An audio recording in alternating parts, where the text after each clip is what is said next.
दोस्तों कहते हैं कि रख हौसला वो मंजर भी आएगा, प्यासे के पास चलकर समंदर भी आएगा। थक कर ना बैठे मंजिल के मुसाफिर, मंजिल भी मिलेगी और मिलने का मजा भी आएगा। वेलकम टू राजस्थान जी के ट्रेंडिंग। दोस्तों आप सबके कहने पर हम आज से हर रोजाना यानी कि हर रोज राजस्थान कर्मचारी चयन बोर्ड एवं राजस्थान पब्लिक सर्विस कमीशन द्वारा आयोजित प्रतियोगी परीक्षा में पूछे गए राजस्थान सामान्य ज्ञान के प्रश्नों को हल करेंगे। जैसा कि दोस्तों आप सबको पता है कि तैयारी को मजबूत करने के लिए पुराने पेपरों में आए हुए प्रश्नों को हल करना ही तैयारी की दिशा एवं दशा दोनों को बदल देता है और हमें मालूम पड़ता है कि किस तरह परीक्षाओं में प्रश्न पूछे जाते हैं। तो चलिए दोस्तों, आज आपके सामने है हाउस कीपर भर्ती परीक्षा का प्रश्न पत्र और उसमें पूछे गए राजस्थान सामान्य ज्ञान के प्रश्नों को हम हल करने की कोशिश, यानी कि कोशिश नहीं, पूरा दम से इन प्रश्नों को हल करने का प्रयास करेंगे। दोस्तों आज का पेपर आपके सामने है और लास्ट में आप सबको बताना है कि आपके इनमें से कितने प्रश्न सही हुए। तो चलो शुरू करते हैं। दोस्तों राजस्थान सामान्य ज्ञान यहां से पूछा गया था 31 नंबर से राजस्थान सामान्य ज्ञान स्टार्ट है और इसमें से लगभग दोस्तों 31 यानी कि 30 क्वेश्चन राजस्थान सामान्य ज्ञान के पूछे गए थे। तो चलिए फटाफट से इन क्वेश्चनों को फटाफट से समाप्त कर लेते हैं।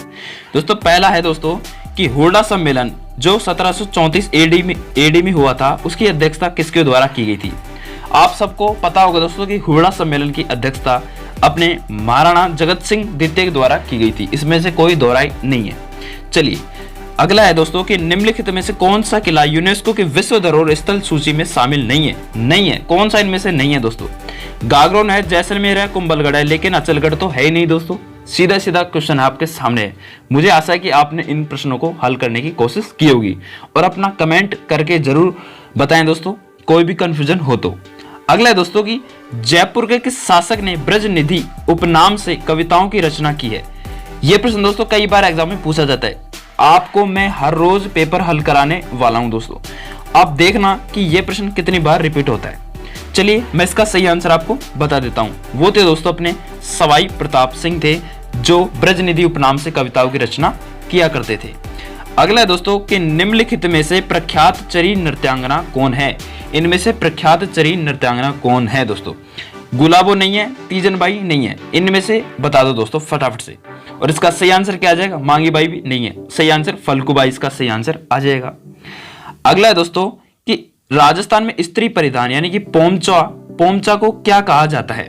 दोस्तों पोमचा क्या है, इनमें से ऑप्शन के अकॉर्डिंग अपन को देखना है कि पोमचा क्या है। दोस्तों फेंटिया नहीं है, पोमचा कटिया भी नहीं है, कटकी भी नहीं है और कमर जोड़ भी नहीं है। तो क्या है, पीला वस्त्र है दोस्तों। ये क्या है, पीला है दोस्तों। पोमचा क्या है, पीला है। ठीक है। अगला है दोस्तों कि राजस्थान केसरी समाचार पत्र का प्रकाशन किसने प्रारंभ किया था। आप सबको पता है दोस्तों, हर बच्चे को यानी कि हर अभ्यर्थी को, हर मेरे साथी को इसके बारे में पता है दोस्तों कि राजस्थान केसरी समाचार पत्र का प्रकाशन करने वाले कौन थे, अपने विजय सिंह पथिक थे दोस्तों। और अपने कहां से संबंधित थे नीचे कमेंट करके जरूर बताइएगा।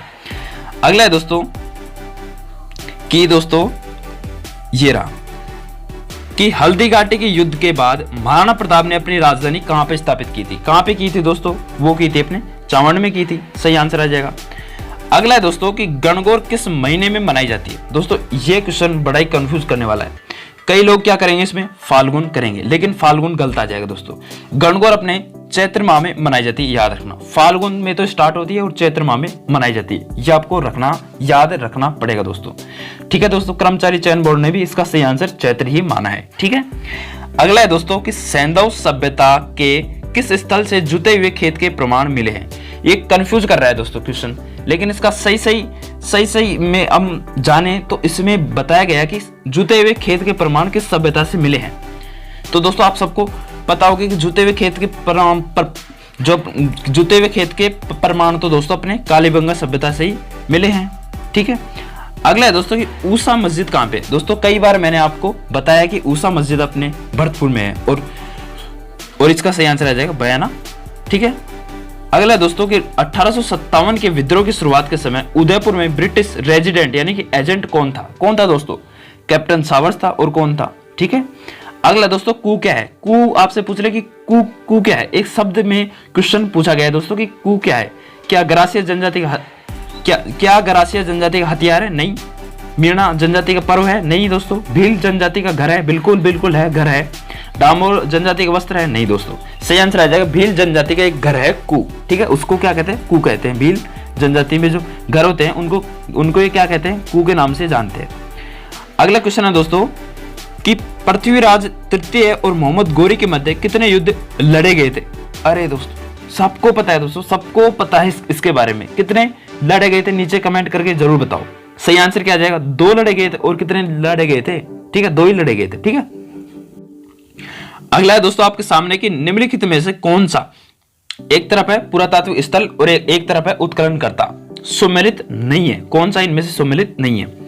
दोस्तों नीचे से शुरुआत करते हैं, हमेशा नीचे से शुरुआत करना चाहिए दोस्तों। बागोर के हैं VN मिश्र, बिल्कुल सही है दोस्तों। बैराट के हैं DR साइनी, बिल्कुल सही है। ओजियाना के KN पुरी नहीं है दोस्तों, KN पुरी है ही नहीं है। और आड़ के हैं HD साकले, बिल्कुल सही है दोस्तों। ठीक है, चलिए अगला है दोस्तों कि लोक देवता गोगा जी किस शासक के समकालीन थे? समकालीन कौन थे दोस्तों? कि एक तरफ गोगा जी थे और उन्हीं की एक तरफ थे उनके शासक थे। कौन थे दोस्तों? वो थे दोस्तों महमूद गजनबी थे, यानी कि एक टाइम पे दोनों थे। ठीक है, महमूद गजनबी और गोगा जी यानी कि एक समय के थे दोस्तों, ऐसा मान लीजिए एक समय के थे। ठीक है, अगला है दोस्तों कि राजस्थान में सीताबाड़ी का मेला कहाँ पे आयोजित होता है? कहाँ पे होता है दोस्तों? आप सबको पता होगा कि सीताबाड़ी का मेला तो अपने कहाँ पे आयोजित होता है।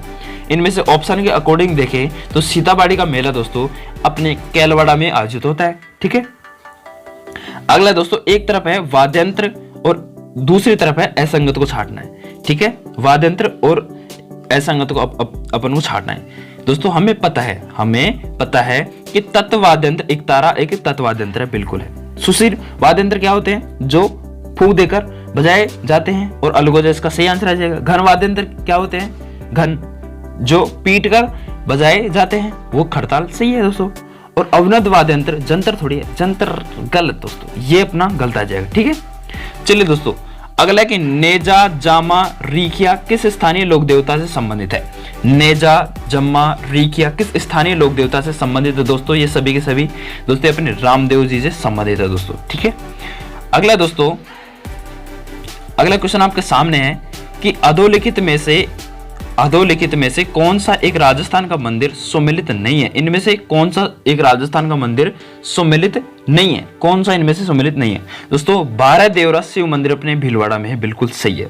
सूर्य मंदिर झालरापाटन झालावाड़ में, बिल्कुल सही है। करणी माता का मंदिर देसनो बीकानेर में, बिल्कुल सही है। लेकिन जगत शिरोमणि मंदिर दोस्तों उदयपुर में थोड़ी ना है, कहाँ पे? जगत शिरोमणि मंदिर अपने जयपुर में, उदयपुर गलत आ जाएगा। ठीक है, अगला दोस्तों कि नथमल और सलीम सिंह की हवेलियां कहाँ पे स्थित है? दोस्तों हवेलियों से संबंधित एक ना एक प्रश्न हमेशा जरूर पूछा जाता है, तो हमेशा हवेलियों से संबंधित भी प्रश्न पढ़ के जाएं। ठीक है दोस्तों, हमेशा याद रखना। ठीक है, नथमल और सलीम सिंह की हवेलियां अपने कहाँ पे है दोस्तों? ये अपने जैसलमेर में है दोस्तों। ठीक है, अगला दोस्तों कि गंगा और ब्रह्मपुत्र डेल्टाइट क्षेत्र के वनों को क्या कहा जाता है? गंगा और ब्रह्मपुत्र डेल्टाइन क्षेत्र के वनों को क्या कहा जाता है? दोस्तों इंडिया जीके से संबंधित है दोस्तों, लेकिन हम इसको भी हल कर लेते हैं। सही आंसर आ जाएगा सुंदरवन। ठीक है, अगला है दोस्तों एक तरफ है रेगिस्तान और एक तरफ स्थान, सही सुमेलित नहीं है दोस्तों। इसका सही जवाब बताना है दोस्तों नीचे से शुरू करते हैं। ये अपने कहां से है दोस्तों? ये तो अपने दोस्तों विश्व भूगोल से संबंधित है। किजिलुकुम अपने एशिया संबंधित है, बिल्कुल सही है। ग्रेट सैंडी ऑस्ट्रेलिया से, बिल्कुल सही है। पैटागोनिया दक्षिण अमेरिका, बिल्कुल सही है। लेकिन कालाहारी पर्वत दोस्तों ये अपने कहाँ पे कालाहारी अपने क्या है? रेगिस्तान है, अपने उत्तरी अमेरिका में नहीं है, और यही है इसका सही गलत आ जाएगा। ठीक है, अगला दोस्तों कि निम्नलिखित में से कौन सा शहर डैन्यूब नदी के किनारे पर स्थित है? कौन सा शहर डैन्यूब नदी के किनारे पर स्थित है? इनमें से कौन सा शहर डैन्यूब नदी के किनारे स्थित है दोस्तों? वो दोस्तों विनिया शहर। कौन सा है? विनिया शहर। ठीक है, अगला दोस्तों निम्नलिखित में से कौन सी भूकंप तरंगे नहीं है? इनमें से कौन सी भूकंप तरंगे नहीं है दोस्तों? इसका सही जवाब बताना है दोस्तों। भूकंप तरंगे इनमें से कौन सी नहीं है? पी तरंगे है, एस तरंगे है, एल तरंगे है, लेकिन वी तरंगे भूकंप तरंगे नहीं है दोस्तों। ठीक है, अगला है दोस्तों कि कर्क रेखा नहीं गुजरती। कर्क रेखा किससे नहीं गुजरती? इनमें से कर्क रेखा किस राज्य से नहीं गुजरती दोस्तों? इसका सही जवाब कमेंट बॉक्स में कमेंट करना है कि कर्क रेखा इनमें से किस राज्य से होकर नहीं गुजरती। दोस्तों हमें पता है कि पश्चिम बंगाल से होकर गुजरती है, गुजरात से होकर गुजरती है राजस्थान से होकर, गुजरती है एमपी से होकर, गुजरती है लेकिन उड़ीसा से होकर नहीं गुजरती। ठीक है, अगला है दोस्तों कि निम्नलिखित में से किस जिले में अंतर्राष्ट्रीय और अंतर्राज्यीय सीमा दोनों है। ये अपने राजस्थान जीके से संबंधित है दोस्तों। इसका सही जवाब आपको कमेंट करके बताना है कि किस जिले में अंतर्राष्ट्रीय और अंतर्राज्यीय सीमा दोनों है। कौन सा है दोस्तों? बाड़मेर है दोस्तों। एक तरफ तो पाकिस्तान से और एक तरफ किससे? एक तरफ गुजरात से। ठीक है, अगला है दोस्तों कि सोरसान घास के मैदान किस जिले में है। सोरसान घास के मैदान अपने किस जिले में है दोस्तों? बताइए दोस्तों फटाफट से। ये अपने 12 जिले में दोस्तों सोरसान घास के मैदान। ठीक है, ये मैदानों से संबंधित एक प्रश्न पूछा गया है। ठीक है, याद रखना। अगला है दोस्तों कि निम्नलिखित में से कौन सा खनिज और एक तरफ उत्पादक जिला सही सुमेलित नहीं है। आजकल नहीं है पूछा जाता है दोस्तों कि इनमें से कौन सा सही सुमेलित नहीं है। ऐसे प्रश्न कई बार एग्जाम में आते हैं और आजकल ऐसे ही ट्रेंडिंग में चल रहे हैं दोस्तों। ठीक है, कि एक तरफ खनिज है और एक तरफ उत्पादन जिला है, कौन सा इनमें से सुमेलित नहीं है दोस्तों? इसका सही जवाब आपको कमेंट करके बताना है दोस्तों। टंगस्टन नागौर बिल्कुल सही है, गवर्नेट टोंक है, फेल्सपार दोस्तों उदयपुर नहीं आएगा दोस्तों। ठीक है, और ये अपना गलत आ जाएगा। वोलेस्टोनाइट सिरोही बिल्कुल सही है दोस्तों। ठीक है, अगला है दोस्तों कि राष्ट्रीय ऊंट अनुसंधान केंद्र कहां पे स्थित है। आप सबको पता है दोस्तों राष्ट्रीय ऊंट अनुसंधान केंद्र अपने जोड़बीड़ बीकानेर में है दोस्तों। ठीक है, अगला है दोस्तों कि छप्पन के मैदान कहां पे स्थित है दोस्तों। छप्पन के मैदान आपको बता दूं दोस्तों, छप्पन के मैदान अपने प्रतापगढ़ और बांसवाड़ा जिले में स्थित है। ठीक है, अगला है दोस्तों क्वेश्चन आपके सामने कि निम्नलिखित में से कौन सी चोटी दक्षिण अरावली श्रृंखला में अवस्थित नहीं है। कौन सी चोटी दक्षिण अरावली श्रृंखला में अवस्थित नहीं है, यानी कि दक्षिण की चोटी इनमें से कौन सी नहीं है दोस्तों, आपको बताना है दोस्तों। शेर है, दिलवाड़ा है, कमलनाथ है, लेकिन बिलाली चोटी अपनी दक्षिण से संबंधित नहीं है। ठीक है, अगला क्वेश्चन है दोस्तों कि निम्नलिखित में से कौन सा एक तो उत्पत्ति स्थान और नदी सही सुमेलित नहीं है। एक तरफ है नदी और एक तरफ उत्पत्ति स्थान, इनमें से अपन को सही सुमेलित वाला पहचानना है दोस्तों। हमें पता है कि जनापाव की पहाड़ी से अपनी चंबल नदी निकलती है, नागपाड़ से लूणी और गोगुंदा की पहाड़ी से बेड़च, लेकिन बिजराल की पहाड़ी से बनास नदी नहीं निकलती दोस्तों। ठीक है, अगला है दोस्तों कि निम्नलिखित में से कौन सा संरक्षण रिजर्व और जिला सही सुमेलित नहीं है, यानी एक तरफ संरक्षण रिजर्व है और एक तरफ है जिला, सही सुमेलित नहीं है दोस्तों। आप सबको पता होगा दोस्तों, आप सभी को पता होगा कि बीड़ अपने झुंझुनू से संबंधित है, रोटू नागौर से संबंधित है, सुदा माता जालोर सिरोही संबंधित है, बिल्कुल सही है। गोलेलाव बीकानेर से संबंधित नहीं है दोस्तों। ठीक है, याद रखना। ठीक है, अगला है दोस्तों कि राजस्थान में राज्य की प्रथम वन नीति किस वर्ष घोषित की गई थी। कई बार एग्जाम में पूछा जाता है दोस्तों, इसको स्टार लगा लीजिएगा दोस्तों कि राजस्थान राज्य में प्रथम वन नीति किस वर्ष में घोषित की गई थी दोस्तों। ये की गई थी 2010 में की गई थी। कई लोग इसको क्या करके आते हैं 2001 करके आते हैं, लेकिन ये गलत है दोस्तों। 2010 इसका सही आंसर आ जाएगा। राजस्थान कर्मचारी चयन बोर्ड के अनुसार 2010 से सही आंसर आ जाएगा। ठीक है, अगला है दोस्तों कि राष्ट्रीय महिला आयोग के अध्यक्ष कौन है दोस्तों। राष्ट्रीय महिला आयोग के अध्यक्ष अपने रेखा शर्मा है। ये अभी का नया करंट अफेयर से संबंधित क्वेश्चन पूछा गया है दोस्तों। ये थे अपने 30 क्वेश्चन जो अपने हाउसकीपर एग्जाम में पूछे गए थे। आशा करता हूँ आपको यह पेपर सोल्व करने में आनंद आया होगा और आगे भी हम दोस्तों ऐसे ही क्वेश्चन पेपर सोल्व करते रहेंगे ताकि हमारी तैयारी में अच्छा आधार मिल सके। ठीक है दोस्तों, मिलते हैं नेक्स्ट पेपर के साथ। तब तक के लिए जय हिंद, जय भारत, जय जय राजस्थान। धन्यवाद।